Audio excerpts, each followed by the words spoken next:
in the air, and it's time to go. Welcome in, everybody. 3 guys before the game, and we got a dandy for you. Mountaineer head baseball coach Steve Sabins joins us on 3 guys before the game. His first appearance. It's historic. I thought you'd lead with saying it was historic. First appearance. And if the pre-show conversation continues, it may be his last. He's looking at us like he's looking at us going like, I don't know if this is not because he's not the problem. No, you were the problem. Why was I the problem? Hoppy was jumping all over him, got all giddy that he was in Charlestown, but he really wasn't in Charlestown. We'll tell that story coming up. Just trying to make a connection with the coach. I understand. I get it. Hoppy were vibing early.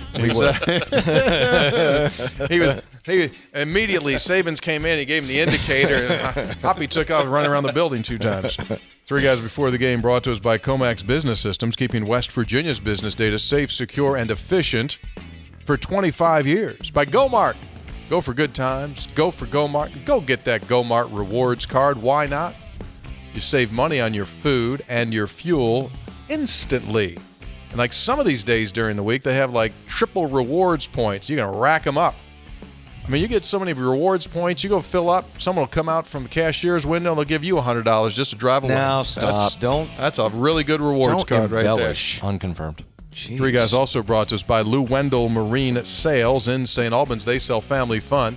Steve just came over from the baseball complex, did not drive, took a Lou Wendell Marine right up the Mon River, got off at the Marriott here and got on the rail trail and came over. Unconfirmed. Lou Wendell Marine Sales, been doing it for over 40 years, the premier pontoon boat dealer in our state. They sell Avalon boats, manufactured right here in America, right in Michigan, in the U.S. of A. Check them out at LouWendellMarineSales.com. Episode 562. I've been looking forward to this a ton. I mean it. Yeah. Like, this dude here is like, give me a yes. We're going to pretend you're not here. Like, is he the most stealth dude of all stealth dudes? That's been here for 10 years? Like everyone says, everyone always goes like, Steve Sabins. Yeah, Sabes, man. Sabes. Like Down low. Because he's been out getting dudes. has been seen less than the Mothman.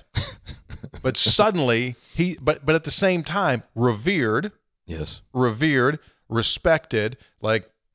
Because he's been on the road getting dudes. Gets That's why guys. I'm not here does is spending get time dudes. yakking with you. He's got to go get guys. Yeah. Okay, now we're going to pretend you're here. What's up, Unbelievable introduction. 562 as well. Allowing you guys to do that many shows, that's pretty special. Fair point. Yeah. We kind of say the same thing to ourselves. Like, how did we get to this point? 562. That's a lot. I didn't know that. Yeah, 562. Brad and I have been here for all of them. Hoppy's been here about 120. Yeah, I show up occasionally. So this is a big day. Hey, Coach, listen. I didn't know Hobby was part-time. Coach, look, elite pitchers, you don't call on them every day. Right? That's a really good point. Yeah, like every 4th game, 5th game. You got to protect their arms. That was a nice save by you. Thank you. That was actually really well done. You're on fire today. That was really well done. Yeah. So congratulations, man. Thank you. I mean, this is awesome. Huh? It's been a blessing, unbelievable opportunity that came my way and my family's way. But like you said, been here 9 years. This is home for us. So getting to keep rolling at home, that's the best case scenario any coach could ever ask for. The kiddos are how old? Got a 6-year-old little girl named Charlie and a 3-year-old boy named Tucker. I like both those names. So they know nothing but West Virginia. Like, even though you're a Texan, they'll know nothing but West Virginia. Like, I'm from West Virginia. They're from West Virginia. Their favorite team is the Mountaineers. This is where they're born and bred. Today I asked Tucker for the first time ever, I said, do you know where you're from?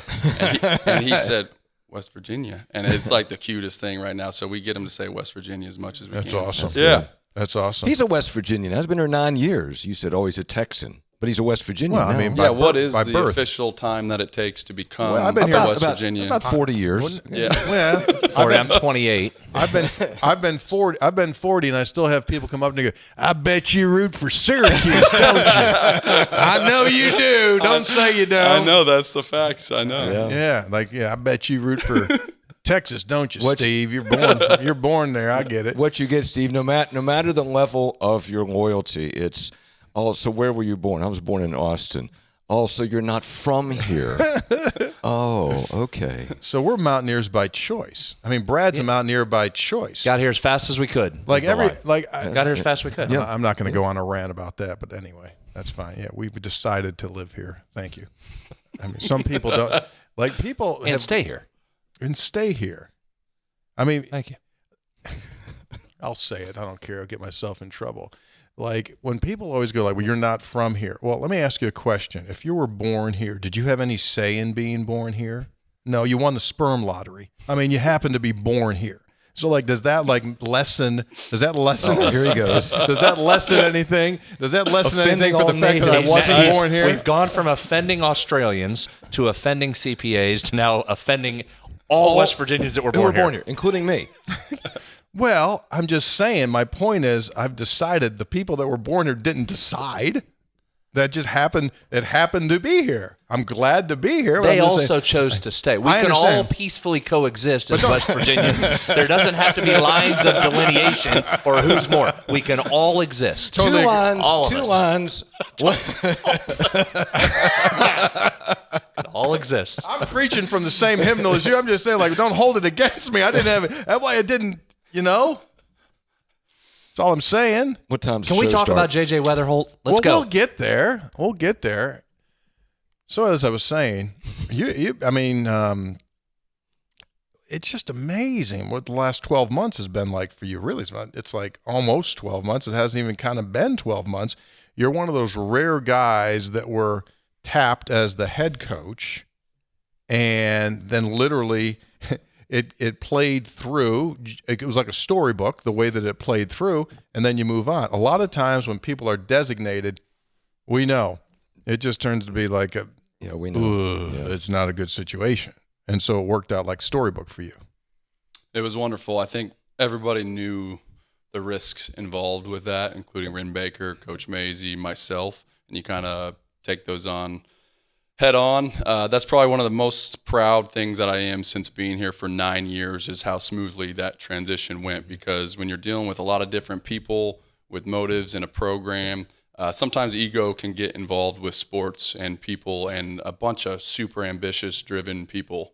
So for Coach Mays and myself and for Ren, basically a lot of compromise has to happen where it's just what's the best thing for the program? What do we need to do to keep this thing moving forward? And I think we could all agree on that, and that's why it worked out. So not super complicated other than swallowing a little bit of pride along the way for everybody and just trying to do what's best for the team. Seems a little coach speaky, cliche, but that's really how it went, and that's how it had to be. And so I think through all of that, you end up kind of getting a stronger relationship with all the people in the program and the people around, because everybody knows there's challenges. Like there's challenges in that situation. That's why sometimes they don't work out. Doesn't work, yeah. Yeah, that's a fact. So I am really proud of that. And the team, talk about it's tough on players too, because the players know, okay, you got a head man in charge, you got someone that's probably going to be in charge here shortly. What's the dynamic there? It's kind of like, do you throw the party when dad's out of town? What's the responsibility? Who, right? And so there's a lot of things that players have to kind of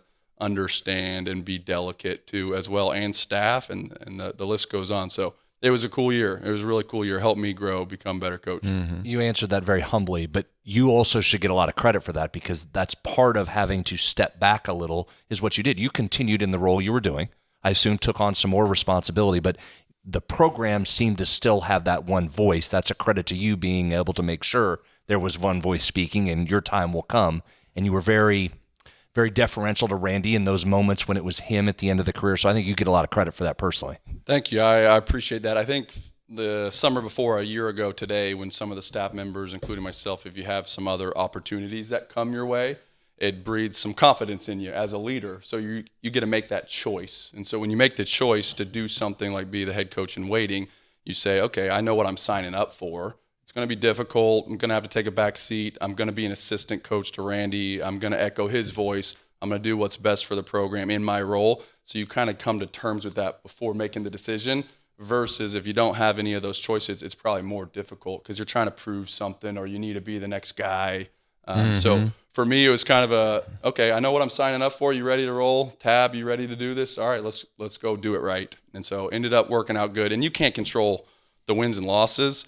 So it's nice. And I've said it, like, Ren looks like a genius because we won, and Randy looks like a genius because we won. And if we would have lost, it would have been like, well, why are you hiring the assistant coach of the losing team? That guy's an idiot. Exactly right. So it ended up working out well in a lot of different areas, and some of those things out of our control, and just we were lucky. And you had this record-setting historic season. At the same time, you didn't even have all of your health throughout the course of the year. It's like, okay, who's the one guy you couldn't lose this year? Well, okay, it was J.J. Weatherholt, right? And you lose him for that, chunk of games, among others. And yet, despite that, they eventually got back in the lineup. You just continue to win. That's what really made it special. It wasn't like, hey, that was storybook and everything went just as scripted. No, it wasn't, man. Like, the worst thing that could ever happen was you lose JJ, and it happened so doggone early, and then you had to play without him. And that's why I think people really loved this team, because it just grinded. That's it. And there were so many times where you could have said, well, it's not going to work out like the way we anticipated. Great team, not going to work out. You had, obviously, J.J. Weatherholt, but then David Hageman, fourth rounder, has Tommy John. Then Aiden Major, fifth rounder, gets hurt. Logan Save, starting catcher, breaks his kneecap. The list goes on. At one point, every position player had missed significant time. So, blessing and a curse. I think you had all these young dudes that ended up getting playing time early, and they played great, and we survived, and we moved on. And so sometimes these dynamics on teams with culture where players could potentially get butthurt because they don't get time, all of a sudden they're thrust into these positions. And so you have everyone played every day. Someone's name might be in the lineup. And by the end of the year, we got healthy. And the young guys are like, okay, we have some of these stars kind of coming back. It's my time to step back. But, man, I've gotten plenty. I've got a lot of action. Let's do this thing together. Future's bright.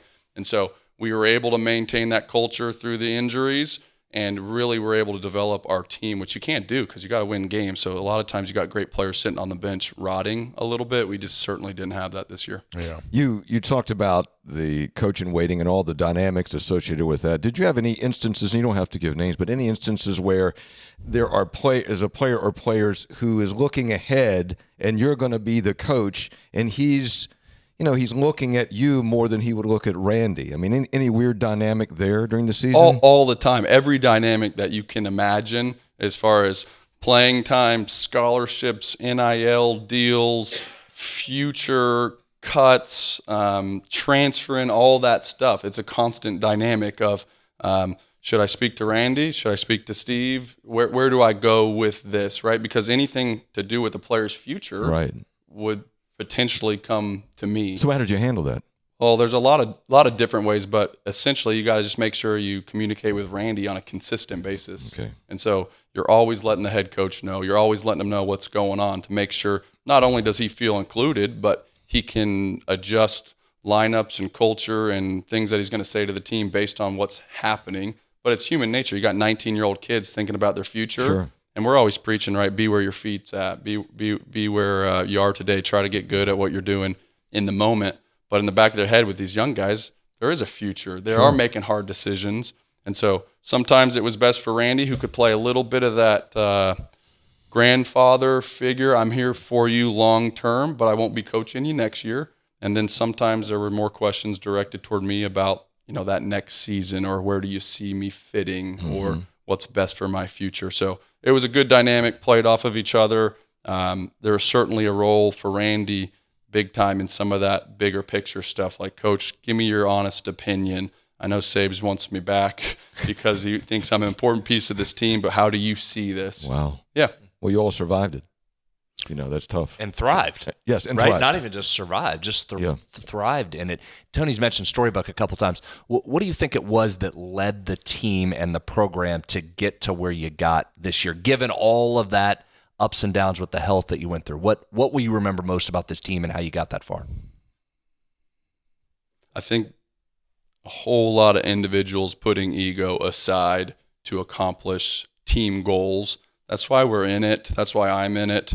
So if you just have that ability to put everything aside to focus on something together, that's the funnest thing about a team. That's why you're coached. That's why you get into this thing. It's never easy. At the end of the year, we always say the last day sucks because it goes from like team and winning to all selfish. So it just flips the script immediately. But that we always talk about it. So like we push off all those conversations nowadays. We're essentially talking payroll with players, right? Football, basketball, baseball.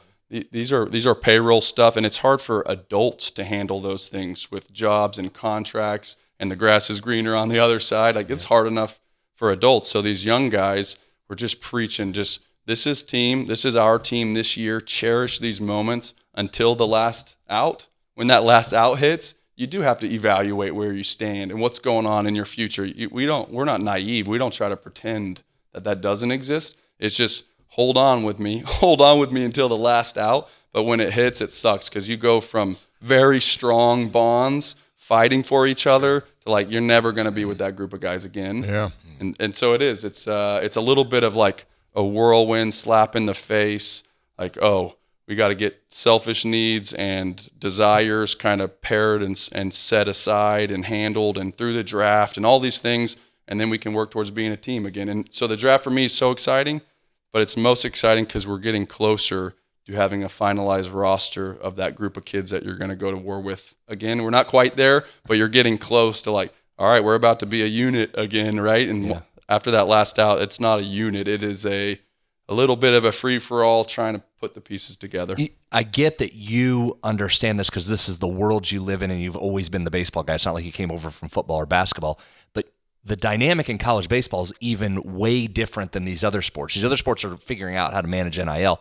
But you guys have always had to manage scholarships before you got to managing the NIL. I think most people probably know that by now, but not every guy in your starting rotation of players is even on full scholarship, let alone NIL money. So you've had an extra layer of the puzzle, so to speak, for your whole career. That's a whole added challenge. Yeah, that's probably been something that I've been able to provide to the program, maybe more than anything. And I think these other sports have positions called general managers now, where they've basically went out and hired people that were experts at handling finances for large groups of people. And in baseball, we've always done that. We have 11.7 scholarships. We have had anywhere from 35 to 27 men that could be on those scholarships. And so it's an equivalency sport. You're essentially dividing 11.7 up between those to try to make sure situations are good financially for families. But you're also including academic money to try to increase those packages, diversity money, Alston money, random scholarships from churches in small towns that they allow, right? So we're going to war. We're trying to find anything you can to add to our pot because the larger that pot is, the more financially secure our players can be. And so NIL has now become part of that equation, but it really is pulling from all these different areas.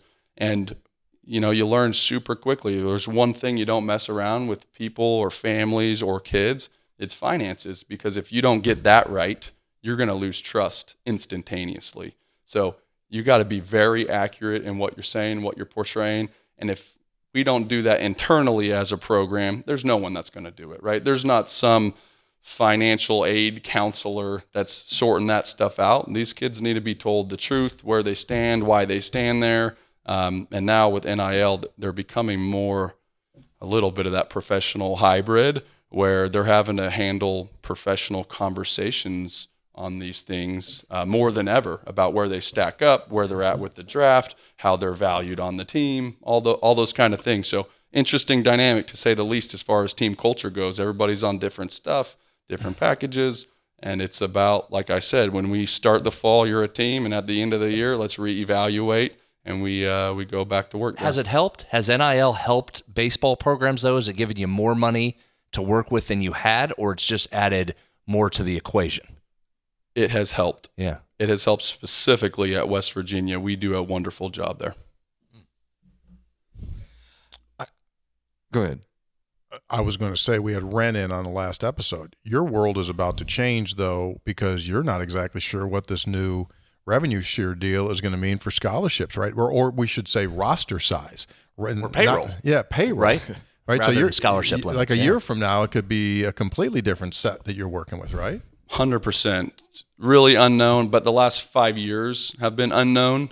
And so it's been a huge advantage to be, 35, 37 years old, be very flexible, not set in your ways, not know exactly how it's going to be, kind of on the aggressive side over the conservative side, because this has been the Wild West, as you guys are aware.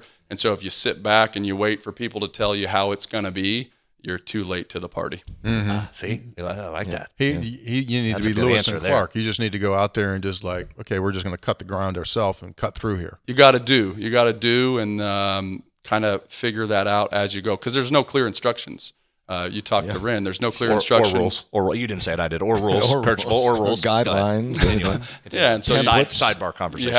you have to make sure that you're responsible and aggressive. Those are the two things you gotta go to work with. Yeah. I'm sorry, Hop, you had a question.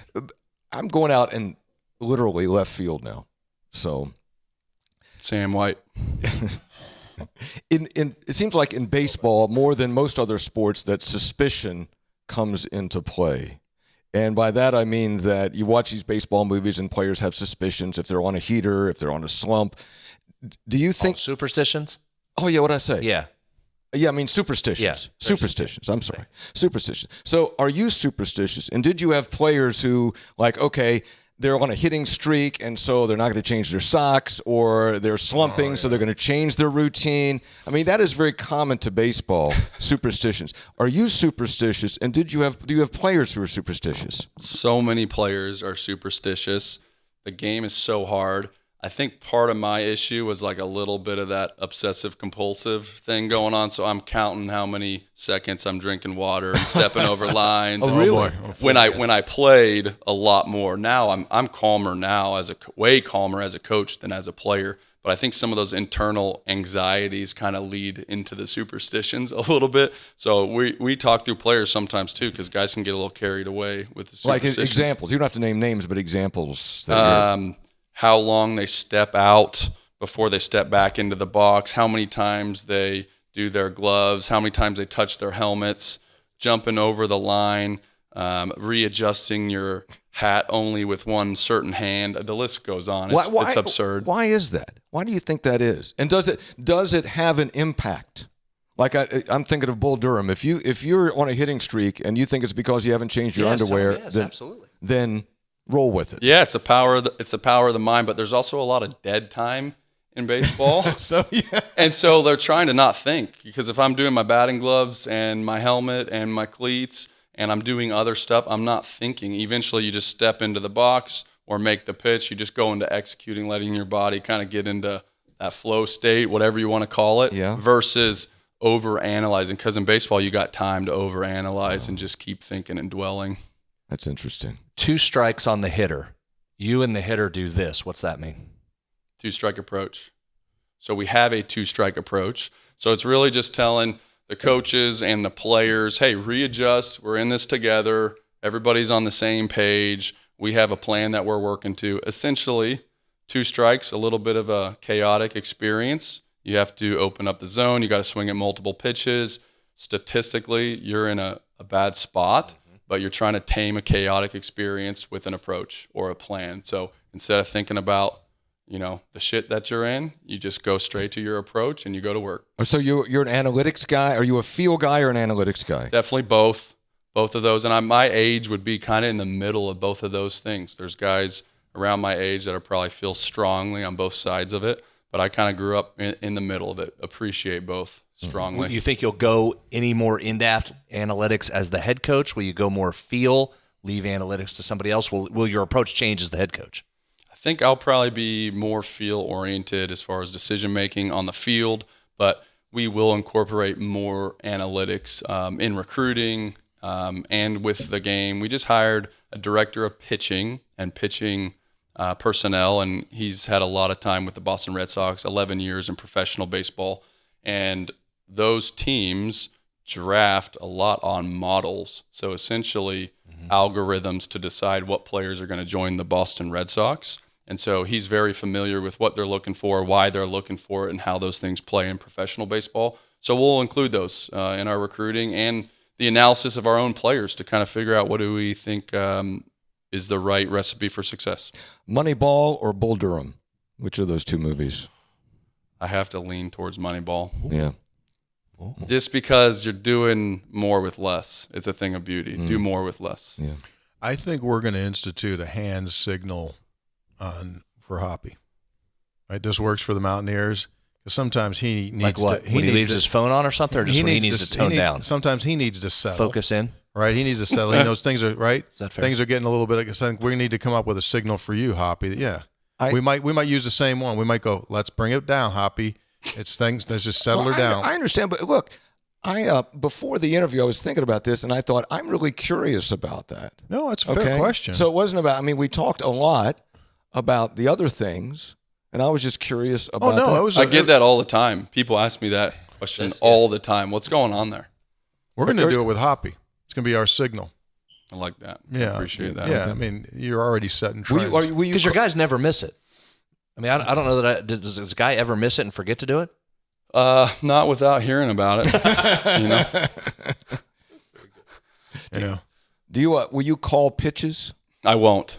Nope. Don't have a pitching background. That wasn't my forte. So we have 2 coaches that will work heavily on the pitching side. And so I haven't done it in my past. And so to think that I'll be better than guys that work with the pitchers day in and day out. Somebody will call pitches? Correct. Somebody will call pitches. Each pitch? Yes. Yep. Okay. Coach Oney will call each pitch. Pitchers will have the right to shake. Oh, they can? Absolutely. Anytime you throw a pitch to the plate, conviction's more important than the pitch. So be convicted, attack it. Always going to be more important than the specific pitch that's called. If there's doubt behind that, the hitter feels it. I don't know what the reason is, but the hitter ends up hitting doubles and homers when there's not enough conviction behind it. Yeah, makes sense. Commit to the pitch. Commit to the pitch. Yeah, I like that. Yeah. Did you see Skeens last night? I didn't see. Oh. What happened there? He got a chance. I think I might be all right, you think? I think might have a chance. He's pretty good. Yeah. Live arm. What's that? Live arm. Live arm. It's just like every pitch, coach, is like 100 miles an hour. Yeah. Okay. And just like. Who's the fastest pitcher you ever faced? What'd you see back in your day? Did you see 100? I never faced 100 hitting. There's been quite a few 100-mile-an-hour guys in the Big 12 over the last 10 years, but I never faced a 100-mile-an-hour guy. Pretty common, 95 would be the upper echelon. But why do you think there are more people throwing 100? I think just cracking the code on the kinetic chain and how the body works and science, and probably more young people treating their bodies well over the course of their careers. Just the facts. They're more educated on training, alcohol usage, the calories they put in their body, all those things have improved. But we're also seeing a rash of injuries and elbow injuries, just because the human body, it's hard on ligaments to throw that hard, move that fast.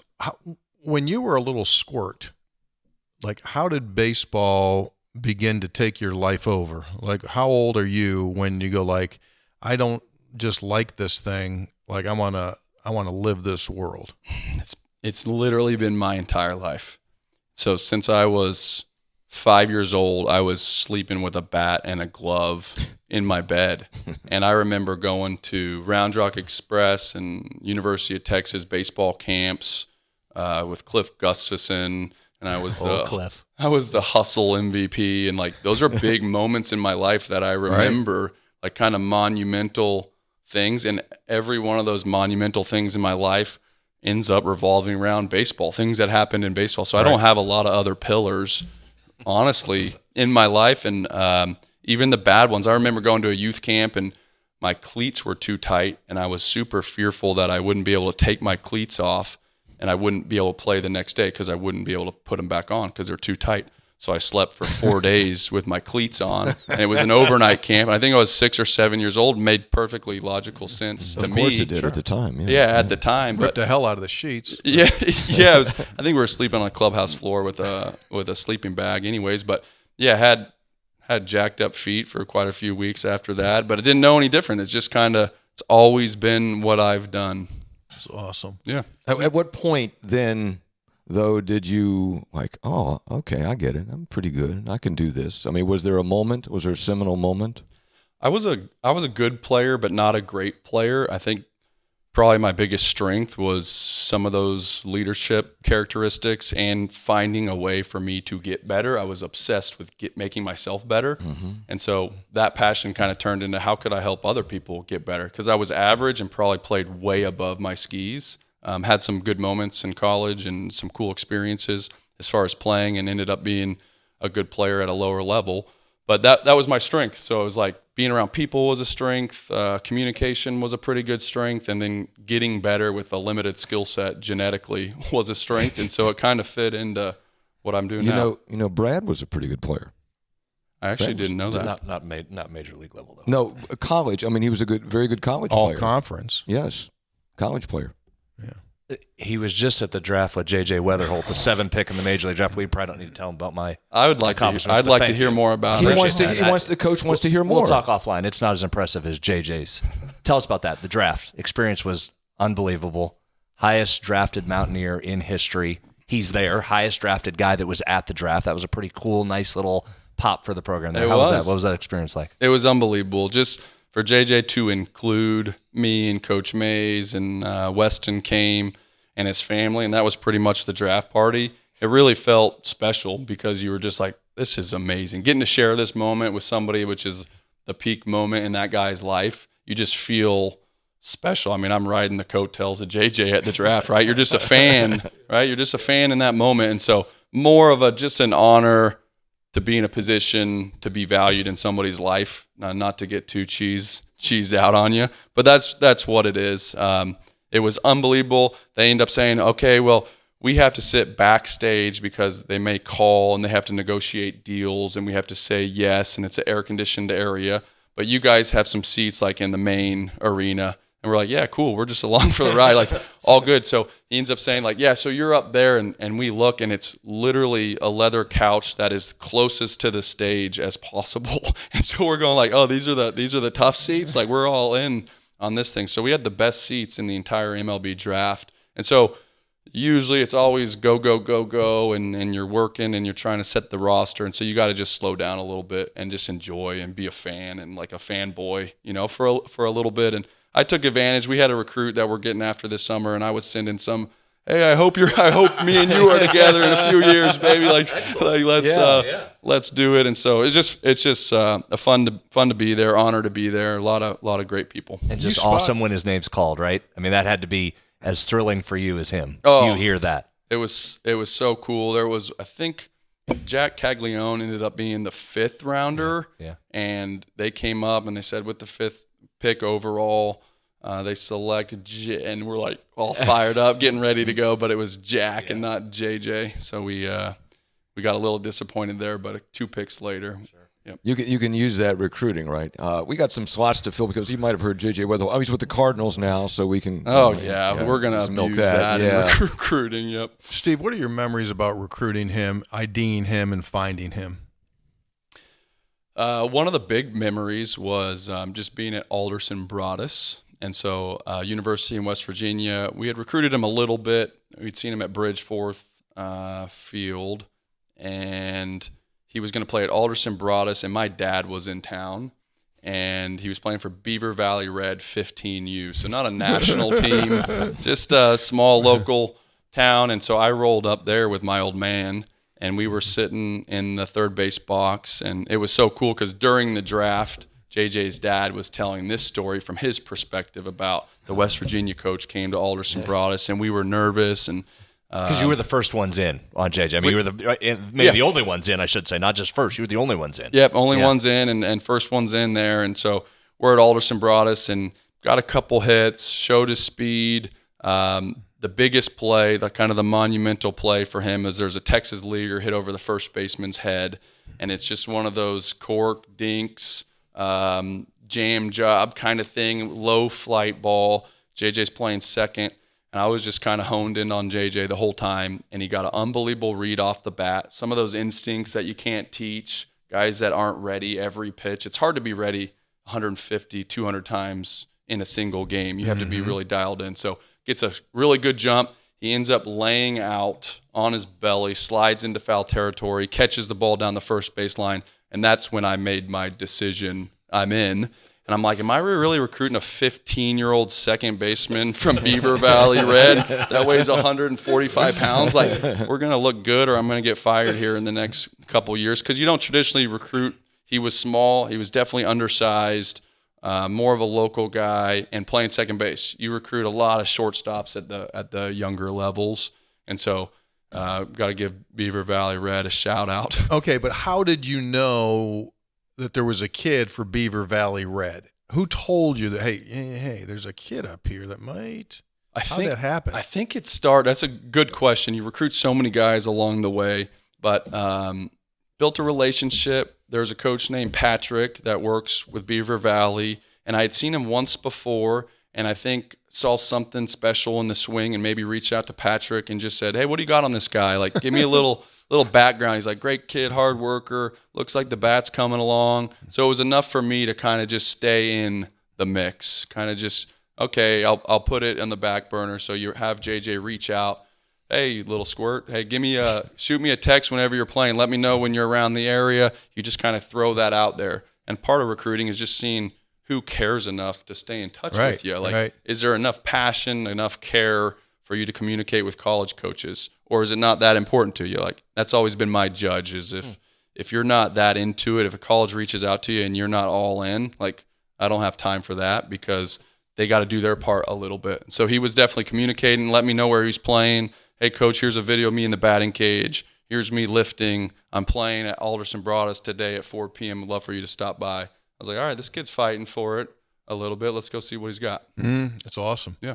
Because if you had gotten a message when you were the little kid and they said, hey, Steve, we're kind of looking at you, would have drove to the coach's house. 100%. Right? Yeah, it's a no-brainer. And you get it. I mean, and that's a story, right, in the workspace as well, whether it's sports or not. Like, show me you really want to do it instead of just saying you want to do it. Okay, fine. And then run it out as fast as you can. Yeah, exactly. Wait a minute. Did you then see something in him that was like you?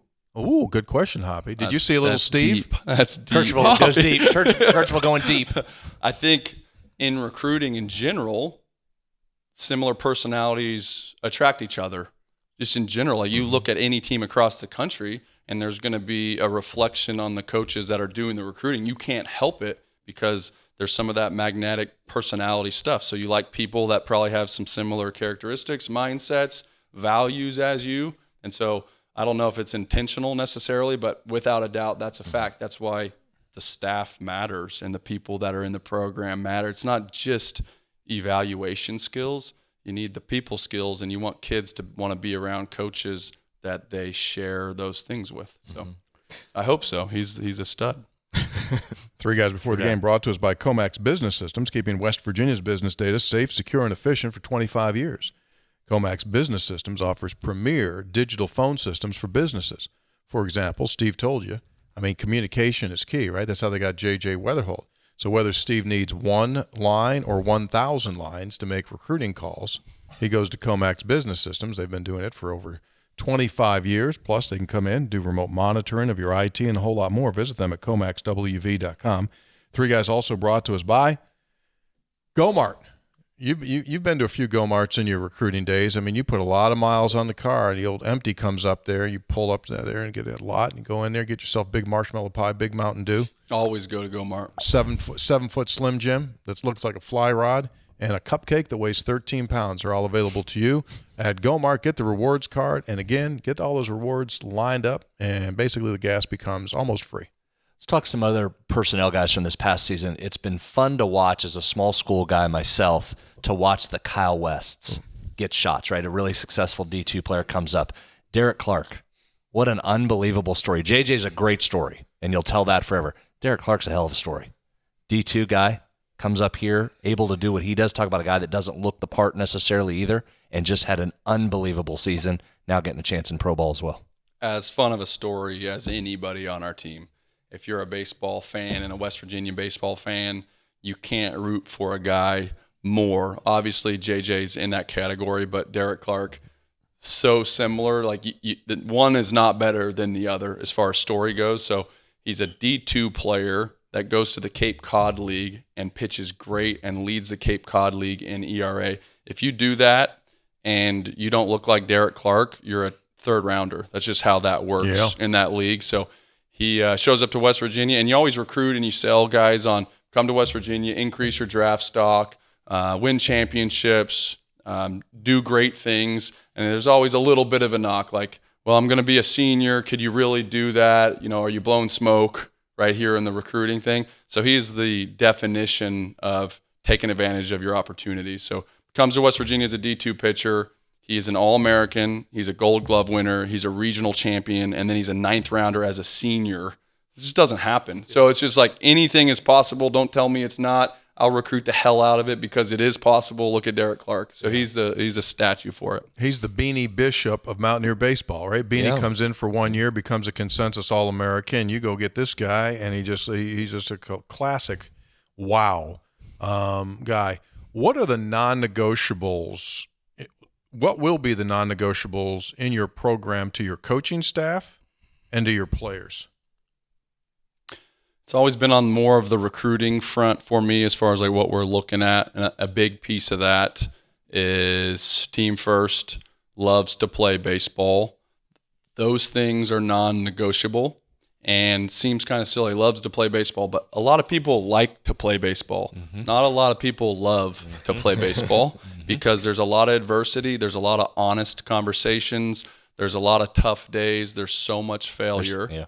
So you just get your ass kicked like all the time in our sport. You can be really good and just suck consistently. Right. And so those are the non-negotiables. But I'm not a very big rule guy. I'm more again a little cliche, but a few standards. It's like treat people the right way, be on time, have great energy, bring big time effort every day. Just because I'm not going to coach energy, not going to coach effort, not going to coach desire. Probably goes back to like when I was talking about being a little bit younger. You just have to have those. Those are concrete. If you bring that, we'll coach the hell out of you. We'll get better. We'll enjoy it. We'll go to work every day.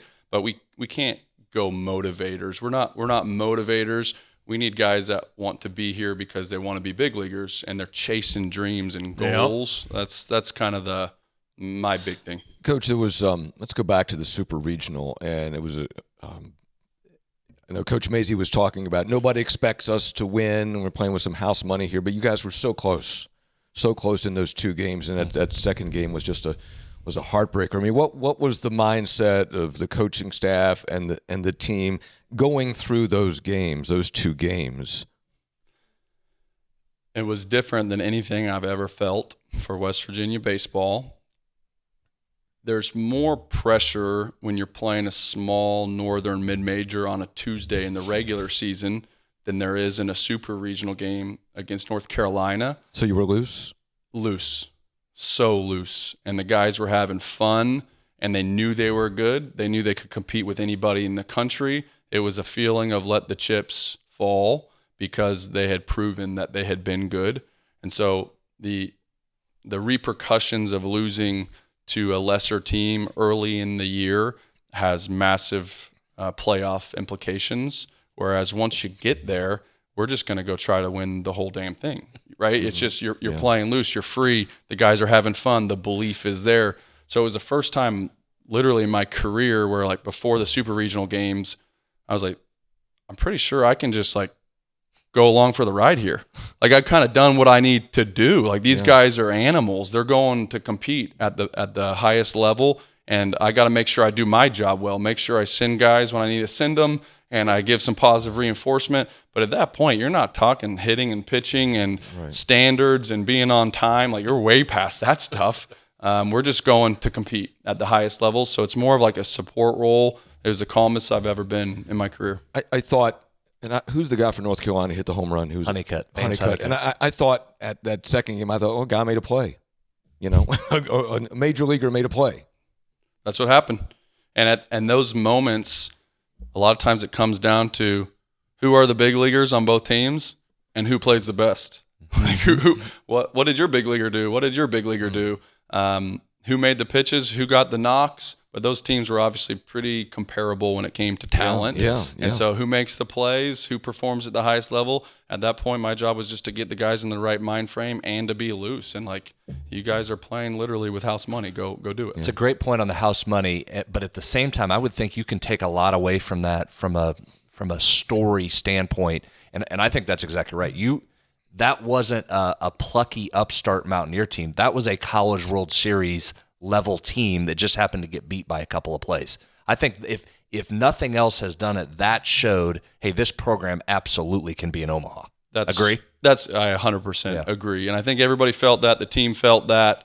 The fans felt that. It wasn't a come from behind, chip on your shoulder, we're not quite ready kind of team. It was just we've worked for a really long time to create a really good group of kids that were ready to compete at the highest level, and let's go heads up with anybody in the country and see what happens. Yeah. With that being said, then you look ahead to this coming year, and I know your roster isn't final yet, but what excites you about this year coming, and what excites you about the newcomers that are coming into the conference? A lot excites me. There's a lot of unknown. We've lost 85% of our starts from last year. So the pitching staff is essentially new, starting over. There's a lot of returners on the position player side. There were some players that potentially anticipated on being drafted that were not. And so we'll likely have a lot of the position players back. The only position players that we have officially lost at this point is Reed Chumley because of eligibility at third and J.J. Weatherholt. So if you're able to bring back all those players and have some new guys coming in that are talented, 2 transfer portal position players, and then some freshmen as well, and some sophomores that didn't get a ton of playing time, you're going to be deeper on the position player side. And we were pretty good offensively. It never helps to lose the 7th overall pick to the Cardinals, but NIL hasn't come that far. Heck, you played 20 games without him. Yeah. Almost 30. Yeah, and so a lot of newness on the mound, but we have some very quality rising juniors that we're going to lean on. Some guys that have been in the wings, that have been working, that it's their time to step up, so they're going to get their opportunities. We've signed 4 transfer portal pitchers, so you try to – the goal of the transfer portal pitchers was experience high floor guys. We have some stuff and some really high talent guys that are going to be juniors. We needed to raise the floor as far as innings, experience, calmness on the mound, and so we went and got that. Can you confirm or deny this? Brad and Sounds I like me. One word answer. confirm or deny. You don't have to answer that, Coach. Brad and I have a strong belief that every year in like mid-February, Canisius gets on a bus and they just drive around in like a 200-mile circle from like Columbus, and they come through Morgantown, they go back up near State College, and they're just like on a phone call system. And like whenever you guys need a game, They're ready at any moment. you guys just got a phone and go like, Be there in 2 hours. Can you be here at 2:00 Tuesday? Yeah, got it. And they just turn the bus and is that true? Or confirm or deny that? I can confirm that. And the craziest thing, like we've had so many conversations about Canisius because they're good, they're well coached. We play them every year. Darius Hill used to always say our biggest rival is Canisius because there's been some absolute dog fights, right? nut cutter dog fights. We've lost some games. There's probably been more screaming after Canisius games than any team we've ever played. They're kind of a legend in our program. See, we didn't even know we that. didn't know that part. You were saying like the loss and the stress that midweek game gives you was more than you were facing when you went to play North Carolina. 100%. How about that? Not necessarily specifically Canisius, but those games.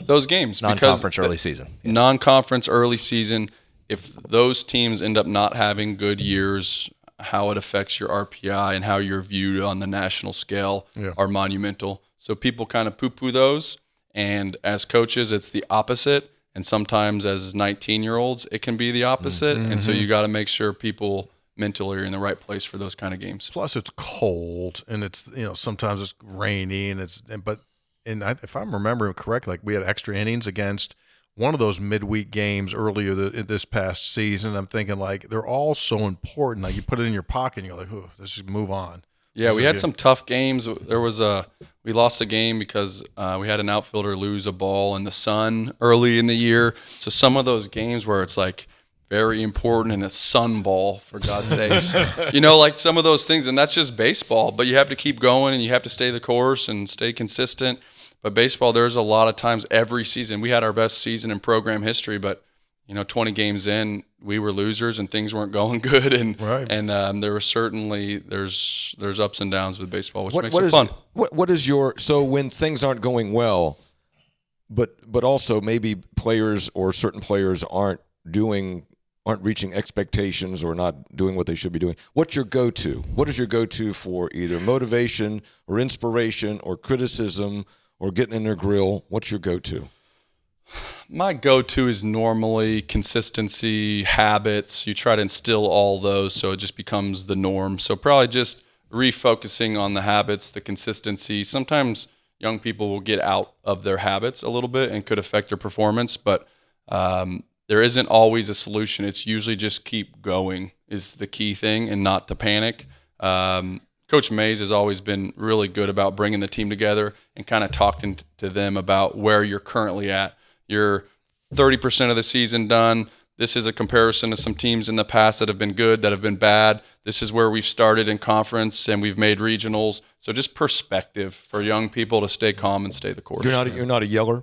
Not much of a yeller. I'm more of a honest conversations, be pretty blunt, doesn't always feel good, but they know I love them and I'm trying to do it to help them. So not a lot of screaming, but more tough conversations, address confrontation often and early. Okay. Baseball's a hard sport to be a consistent screamer, though.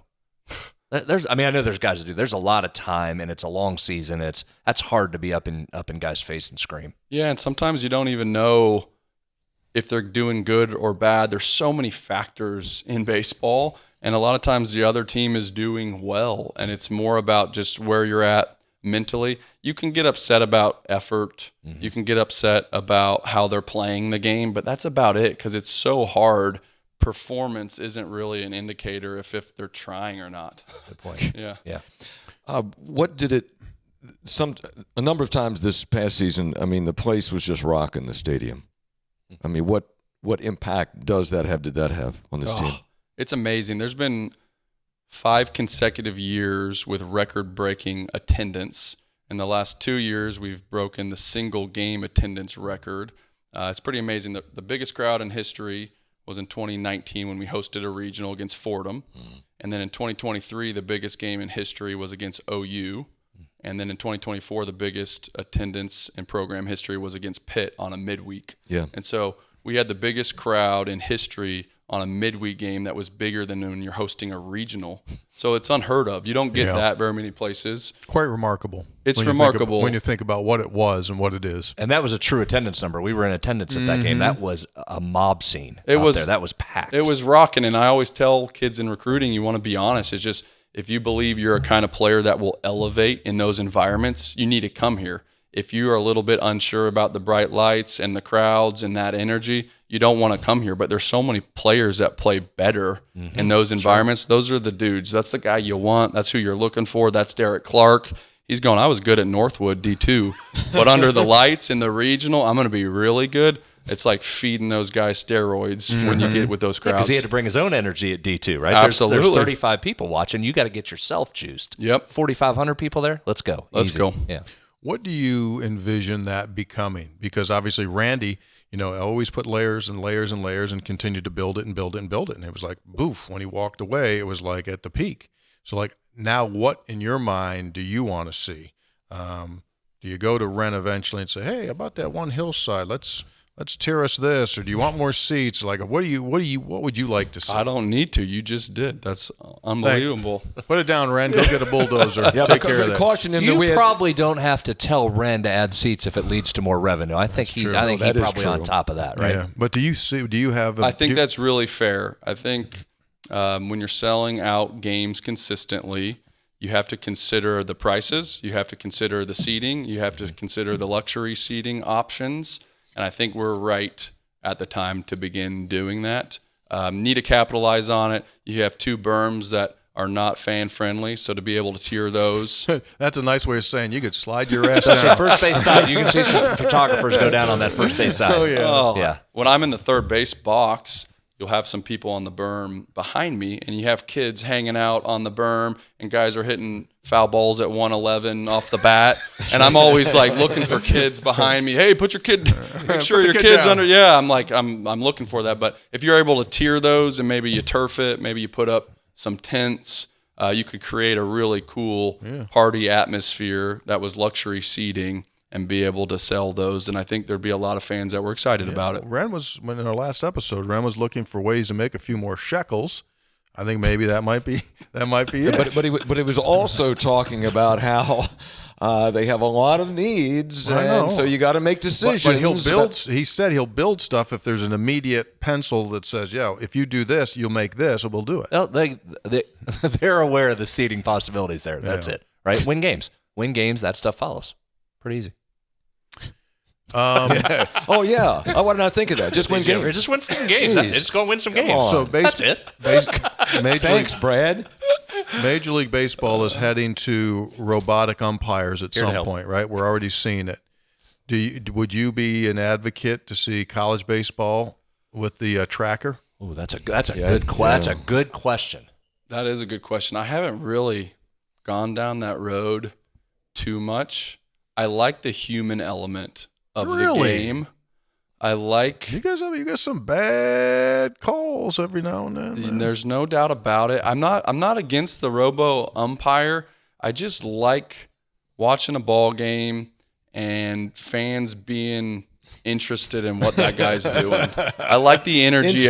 Yeah. I like the energy that it brings. So I don't have the solution for you. I want accurate calls. I want to be treated fairly. So does everybody. But there is a human element. At what point are the baseball players robots and everything is robots? So I don't worried about that. Yeah. You can't boo the machine. AI machines. Yeah. Yeah. I don't know. I don't know how we. I don't know. Find the middle ground there. Brad, what do you think? You played. I mean, I just think that the umpires. I mean, they get it right. Vast majority of the time. I'd say this. Steve gave a great answer. That's it. That's the perfect answer, and I'm with him. Until the umpire screws you, then you want the robo-umps. I mean, it's easy to have this conversation here. We're not talking about a super regional that hinged on a bad call or a check swing. It's Travis. That's where it starts to really impact you. It's very easy philosophically to say what we said there. Yeah. But we are talking about that, and there's interest in the sport, and there's a human element. So. Yep. How do you envision yourself? Because you've had to play second fiddle. Randy would go out and have conversations with the umpires when there was some rules that needed to be discussed, and he was extremely good at it, right? I mean, he was a huge rules guy. He knew the whole thing. How do you see yourself when we watch you next season walk out to discuss a call? Will you be animated? Will you be just like you are right now and use that? What do you think? Generally, I'm calm, but sometimes the game does things to you that you're not really aware of. You've had a couple moments where you've gotten heated. Yeah, you've jumped in the fray a couple times. For sure. The fun one the staff always talks about is I got heated and Jagar ended up getting tossed out of the ball game. Yeah, I remember it. Yeah, so I always tell Jagar to chill out and calm down, not to get tossed again. So I definitely cost him. What did you? Can you say what you said? You remember what you said? I don't remember. I was blacked out, but I walked from the third base box. You cut across. Yeah, cut across. Oh, you cut across. Okay. Yeah, and was kind of shouting. Took some shots as you were going through. Yeah, took shots as I was going through the dugout. Yeah, threw a grenade or two, and then started to head back to the dugout. And then umpire started chasing me, and Jagar kind of got in the way. That was like, calm down. He kind of looked like he was going stampede style towards the dugout, and Jagar got booted for some interference, a little contact that happened. Even though he was just protecting you. He was just standing in the way, just trying to diffuse the situation. Was it balls and strikes calls? What was it? Do you remember? Because they don't like it. I don't feel like it was something. It was something from second base. Yeah, was it? I thought it was in the field. Yeah, it was something from the field. So it must have been a play at second base, maybe an interference call, or it's probably most likely a judgment call from the umpire that I didn't agree with the judgment, but it was non-reviewable judgment kind of thing. But don't plan. I don't think it ever really helps in general. Sometimes there's some strategy to get the kids fired up, but we always preach about not being motivated by external factors and turn the scoreboard off. So if I'm acting like an idiot, it's not really the best thing for the Plus, team. if it's Friday night in a 3-game series, you know they're going to come back and get your ass Saturday or Sunday. For sure, it just doesn't help. Yeah, I'd be the worst umpire. Like you get it. You come back. See you tomorrow. Every See you Friday, tomorrow. Got to take care of you Saturday. 3 months later, you'd circle back on the road in Fort Worth. Is that right? You got on for me? Is that right? Saturday and Sunday. I'll tell you something here. Watch this strike zone. There's a lot of that. We always tell this. Here's a basketball story. So Pitt's playing West Virginia at Pitt, and there's this Pitt fan basically on the baseline, and he is wearing the official out, just killing him. Just a lot of emotion. So the ball comes out of bounds and clearly touched by a West Virginia player out of bounds.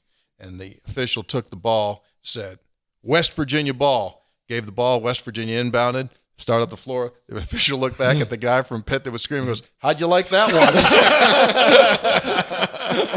one? So you got to be careful, man. You got to be judicious in your criticism. You a big eater? I'm a big eater. I listened to an episode. You were talking about a famous chef that I'm not familiar with. Which one? I don't know. The guy from West Virginia, Paul Smith? Yes. The won the Beard Award. Yes. And I was like, I got to get in on Yeah, this. you got to go to Charleston. Going on you got to there, go to but I didn't Charleston. know what was going on. That'd be a good team meal when you guys go down there and play in Charleston. Like Paul Smith should feed it. So basically, he won a James Beard, which is the Heisman of cooking. So yeah, you got to go. Only one of Golden those? Spikes Award, to put it in Steve's term. Well, Golden there was Spikes regional. Award. It was a regional, but like to get the Beard's like an Academy Award. It's like a Grammy. Okay. It's the premier award. So like give me your two favorite meals. Like if you're going to sit down and like the menu is anything that Steve wants, what are you eating? I'm probably leaning towards a high-end piece of beef. Mm-hmm. Texas. Sure. Yep. And then Ribeye, or would you go filet? ribeye and the fat. filet. I'll do both of those. Same time. Same or- time, preferably. No, but different occasions calling for different cuts there. Sure. What side goes with that? Probably. What are the potatoes that have the cheese? Au gratin. Au gratin potatoes. Going yeah. au gratin? I like Au that. gratin. That's More Yep. than mashed or baked? For Oh, sure. yeah. Really? For sure. A Yeah. little bit more cheese. You don't Gives get a lot of au gratin, though. That's Oh. usually not the first draft Well, pick. you go to I mean, I'm all for an au gratin. That usually doesn't come off you the go board to a first. high end place like Ruth's Chris or Morton's or something like Yeah. that. Yeah. You're getting au You gratin. know, the spinach also come there on the side. Maybe a broccolini mixed in there. Yeah. If we're going Paul Smith stuff. I like that a lot. Probably don't do a whole lot of chicken. Not a ton, but I'll get Pasta? in there. Well, Love pasta. Well, and how do you want that done? I'd like a spicy pasta, Oh. probably like a Oh, something. arrabbiata kind Yeah, of yeah, deal okay. going on there. Very good. That's good. Dessert Homemade guy? pasta. Dessert guy? Not a ton. Look at him. Choice or That's a just great doesn't shape. appeal? Choice definitely appeals. Oh, okay. Just don't crush it very often, but More discipline than the two of us. Mm-hmm. Very good. try to go discipline on that. Favorite non-alcoholic drink? What do you drink? Like you got a water right there. Like are you a water guy or do you I'm a water guy. Water and straight? No Yeah. powders, Any no powders, electrolytes or anything? Yeah, Electrolytes? I'll mix in once in a while. I'll get going on like a Spark Advocare kick. I'll put some powders in there to keep it going. But big coffee guy, big fan of coffee. Not like a coffee connoisseur, Yeah. but I'm trying to establish into we that have world. we have our own Three Guys Coffee. called Game Day Grind. It's brewed by Mountaineer Roasting here locally. I love Mountaineer Roasting. They That's they by make- far the best coffee. It's unbelievable. They make Roasting. our coffee. Yeah. Game Day Grind. We'll get you a bag. Can we get them a bag? Walk into that store right off on the left on the shelf. You'll see it. Golden blue. Yeah, Well, we'll get you a bag. You hope it's there because people buy it so doggone does sell much. out A lot of times it's gone, but we'll get you a bag of that. You need that ground or you want this just straight? You got a grinder at home? No grinder. Okay, we'll get Let's a go ground. powder. Yeah, we Okay. can. We'll go powder. Powderized. Yeah. So are you a big coffee guy? Yes, I am. Okay, and I don't quite know the difference, but when I go to Mountaineer Roasting and you drink it, your mouth kind of waters a little bit. Honestly, Right. It's What do a you order different- when you, what do you plug. order when you go in there? Unsolicited plug here. You getting drip coffee or what are you doing? I'm going drip coffee and normally a shot of espresso in there, whatever that's my boy. called. Yeah. But I don't nothing else. Just coffee. straight ass coffee. Yes. I like that. Sugar? No sugar, no cream. I've never done either one. Texas. Don't guy. start. Don't I start. didn't attack you. Don't start on anybody. I'm not. Don't try and coffee shame anybody. I'm not going to. But he needs to have like chocolate juice and foo and like. But does he's he do coming that? along. He's See, he coming did along. Why anyway. does he He did- care what I like? I'm because- consistently baffled by this. Why does he care what I like? Because you know why? Because he likes to stir. likes to stir. I'll stir his But I chocolate do. in. I like good food. If I was going like coffee and steak, like red wine, I'd go cigar. Like I like all Oh. that flavors, the You're kind of just the a bolder man's man. stuff. So I don't know about that, but So here's the deal. We have this food court that we do before Mountaineer football games over there next to Daniel's. Now, Every you- game, Now you know fine-looking Phil, right? I do. You know Phil Mauser. Yeah, that's So where the fine- shirts Keep him have to in be line. I don't from. need to Yeah, keep they you are. in line. Peter Jed. Millar. So if you look at Phil's building, to If the you're, left, if you're walking into Phil's if building, you're walking in, but you're on University, and look Yeah. to the left of that, there's a stone foundation. We take that over before every Mountaineer football game this coming season, and we have a new unconfirmed. we have a barbecue machine that's about 36 foot long that's right now being custom made. It'll be there. Wait a minute. Is that right? Yes, for Yeah, he is everyone. right about that. Shockingly, that is true. What's a For- barbecue? Well, What's a you would say barbecue that you- machine? It's not So, I mean, it's not ours. It's a food truck. Rev It's a Kev has barbecue it. food truck. He- So Rev that kind of Kev sounded as if we over in Westover, Kevin You Kane. never know with him, so you don't. I know. Reverend That is Kane legit, over but at he's his this right. thing called Rev Kev's Barbecue.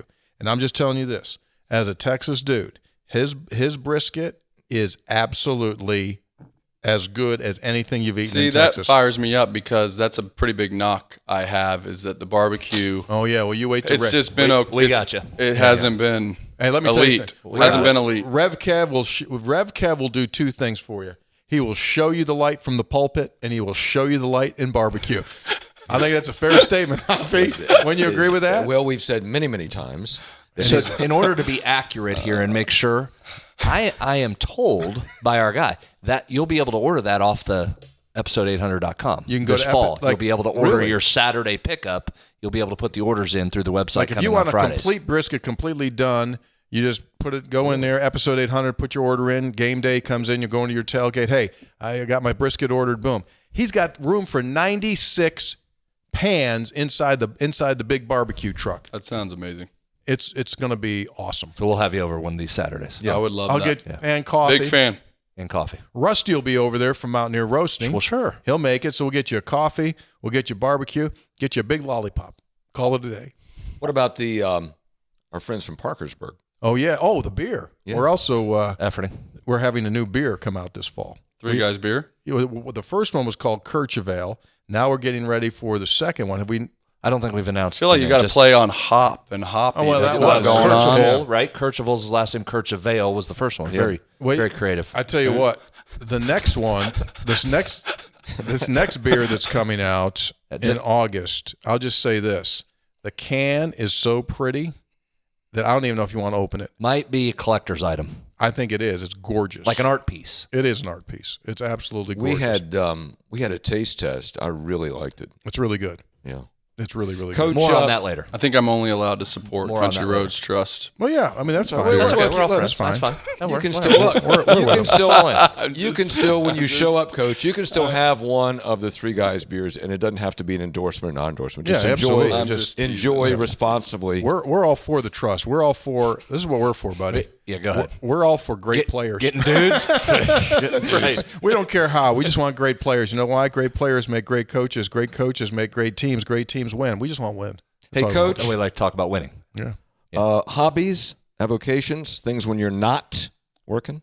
What do you like to do? I've been accused of not having very many hobbies. Try to hang out with the family. Sure. Yeah. I really like if I can work out with the team or be around the guys or do a sprint session or jump in with them. That's really fun. Just like Okay. being around the team and having energy and doing that. I'm into that. If I had free time, going hiking or being outside would be up there. But mainly, you got a 6 and a 3-year-old, so just trying to go to games, trying to play wiffle ball, trying Sure. to carve out a pool day if you can. Those kind Right. of things. That's good, man. That's the most important thing. So on wiffle ball, when the 6-year-old doesn't hit it, you're like, "What are you doing? Dig in there, dig in there." Have you thrown when you do play wiffle ball with your dude? Any breaking stuff yet? You throwing any breaking stuff at him just to kind of? Yeah, I'll go fastball. I'll go fastball change up in the living room. And I'll I'll gotta film it. teach I'll- it, yeah. I'll send it to the players too, and I'll be like, "This guy's on the change up at a young age. You can hit both pitches. You don't have to sit on a pitch. Just stay heater over." What about Charlie? She hit. Charlie hits, she crushes. Righties or lefties? What do we got? Both righties. Both righties. And early You see on, how he wins when yeah, Cringed on the righties. I tried to go lefty, and he was going a little bit, but naturally kept rolling up to the right side. I'm like, can't fight this battle. Got to let him do his let it thing. go. That's- Let it be. That's It's stupid. Yeah, that's fine. He'll be all right. He'll be all right survive. doing that. Yeah. Well, this is good. Force them to take ground balls. He doesn't mind. He really likes to throw And so he'll go ground balls some days. They don't really like to just sit there and hit. They always want to run. So like if they hit it, they got to run to first base. It's like, what are we doing? We're not taking BP. They don't know BP yet. Yeah. You got to play the game. That's all right. Can't teach speed. No. Can't teach speed. Steve, I told you he just wants to keep running. I know, but he needs to stay in Yeah, there. just stay in there. Yeah, just get keep swings. No doubt. Wrap it up. Well, this has been good. Well, I heard I don't know if these microphones pick it up, but Steve's boat. Did you hear the horn sound? Steve's boat from Lou Wendell Marine Sales has Pulled up outside. Well, they took it from the river. Special It's talent. behind us on Decker's Creek. Decker's Creek? Right now, which is directly below us here. We're right off the rail trail, Decker's Creek, and the dog park. And the horn has sounded. And don't forget, if you want the premier pontoon boat experience in the state of West Virginia, it's Lou Wendell Marine Sales, located in St. Albans. They've been doing it for nearly 50 years. Look at that bad boy right there. By the way, Steve, don't know if you're a big James Bond guy, but every James Bond movie that has had a pontoon boat in it in the last 50 years, the boat has come from Lou Wendell Marine Sales. It's kind of neat little trivia. Unconfirmed. Well, we're trying to get that confirmed, but visit LouWendellMarineSales.com. That's LouWendellMarineSales.com. I hope you've enjoyed this as much as I have. I was looking forward to this, dude. It's been a blast. Thanks so much for having me on. Truly, it's really fun to get to know you guys, and I look forward to watching the show in the future. Dude, we look forward to watching you. This has been fun. It's like we already knew you because, I mean, you're always looking at the third base coaching box, right? You were always there. You were always there, and then now you just go over to here, and you're in. When can I throw out the first pitch? Will you still coach third? I'm going to still coach third. Yeah. Yeah, man, I like that. Guys there. Three guys before the game, brought to us by Comax Business Systems, keeping West Virginia's business data safe, secure, and efficient for 25 years. By GoMart, go for good times, go for GoMart, get the GoMart rewards card. And by Lou Wendell Marine Sales in St. Albans, they sell family fun. Visit LouWendellMarineSales.com. Episode 562 of Three Guys Before the Game with our special guest, Steve Sabins, is complete. Take care. Thanks for being with us. Remember, episode800.com. Got all of our gear and all kinds of stuff. Stay well.